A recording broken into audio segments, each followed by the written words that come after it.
Welcome, take a seat, and come draw with me. Today I'm drawing a fox for my second ever coloring book that I worked on while in a cruise to Alaska about a year ago in May.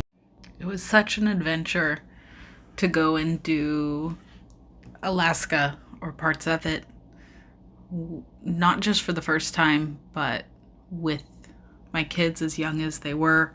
We wanted to learn as much as we possibly can, and it was a good time.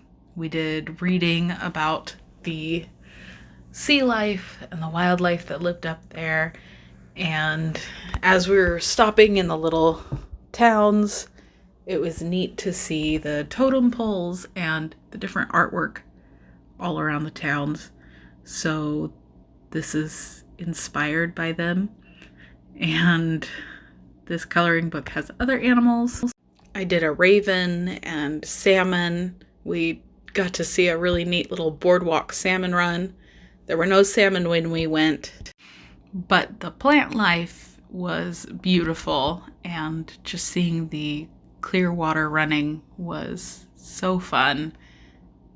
And it was a beautiful day. It was one of the sunny days while we were out and about, and the kids did fantastic on the walk.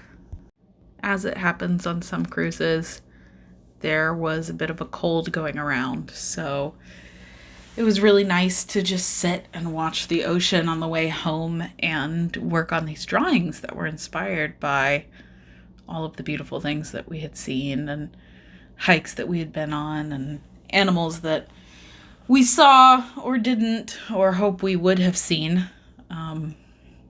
Mostly there was the plethora of bald eagles and ravens, which was a blast. And I think we spent about, 5-10 minutes just watching a bald eagle, and I think a golden eagle. I'm not sure what it was.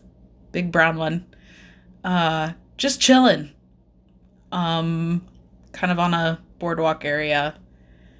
Just hanging out. Just living their eagle life. I'm amazed at how large they are. Like, I guess I've seen them in the zoo, but that doesn't really compare to seeing them in the wild. Okay, now I'm working on the tail. This was tricky because with my light board, I could not rotate things like I did when I was actually drawing it on a table and just a piece of paper and my imagination. But that's all done with pencil, and that's a lot, it's a lot harder to copy the work without the light going on. And I can't really do a coloring book with a bunch of pencil lines because then it's not as clean. So this tracing process makes it a lot more clean and easy to know what's intended to be there, and makes it look more like a finished product. I'm almost done. This is my favorite part. I get to get my special pens and do the really fine lines for the teeth and the claws and the tongue. And it just makes it complete. You can see the old picture shining through, but it'll look nice and clear once it's done. Now I'm going to put my stamp on, add my little flower, and it's done. Thanks for watching, and I'll see you here next time at Simply Wild by Sarah.